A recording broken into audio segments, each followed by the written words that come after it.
Welcome back to step 5 of the sales process, the sales pitch. There is endless nuance to what I'm about to present, but I aim for this to provide an oversimplified guide.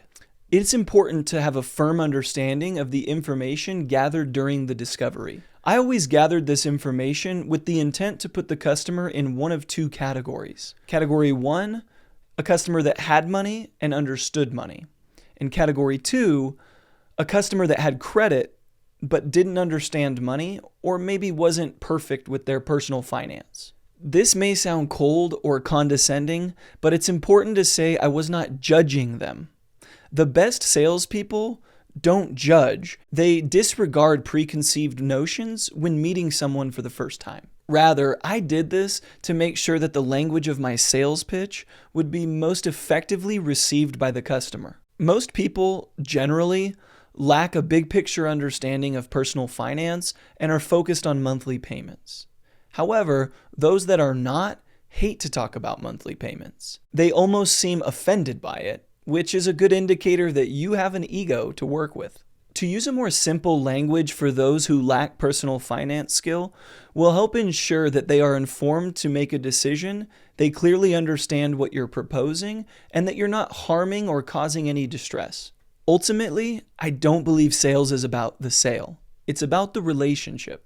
There should be endless clues throughout your discovery process about which category a customer best fits into. And once complete, remain aware of it as you deliver your pitch. Be upfront about costs. I found this helps a customer's open-mindedness because you've set expectations. It also helps with trust because most salespeople look for commitments along the way, disregarding cost, and then surprising them with the price at the end. Don't be afraid of cost or you won't sell much. The only way to combat costs is value propositions. A value proposition is an example of your product or service bettering their life. The economic value and mixed benefits from this transaction must be real and tangible. Spend time letting these ideas consume you, then change the words, structure, and emphasis to maximize perceived value. As long as you're expressing facts at a contagious pace, you should be able to build value far beyond a customer's expectations. I found it most effective to build roughly 3 times the value of the cost of the product that I was offering. If the customer perceives value to be 3 times greater than cost, action is much more likely. Complete each value proposition with a tie-down to make sure that the customer understands and that they agree. It's key to use assumptive language while doing this.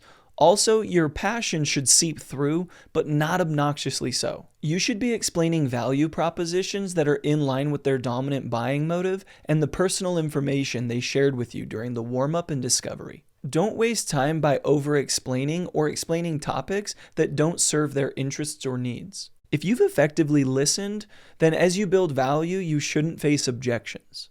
Objections only occur when there's a disconnect. You don't necessarily want to be a master at handling objections. You want to be a master at raising objections. By raising common objections to a customer first, you provide the problem before they verbalize it and explain the solution. This then does not feel like an argument and unwind any trust or rapport that has already been developed. If the customer is receptive and you've built value at least 3 times greater than the cost, then you can move forward with a trial close. A trial close or soft close is when you seek a business commitment without the formal proposal or written agreement. This is designed to determine the buyer's readiness and flush out any remaining objections. My favorite trial close was, would you like to earn points on a personal credit card or use our financing today? Right there, if a customer is uncomfortable with moving forward, they're going to object and tell you what their sticking point is. Being so far into the sales process, if objections do arise, listen intently and treat them respectfully. Through the sales pitch and the value building process, there is endless room for creativity.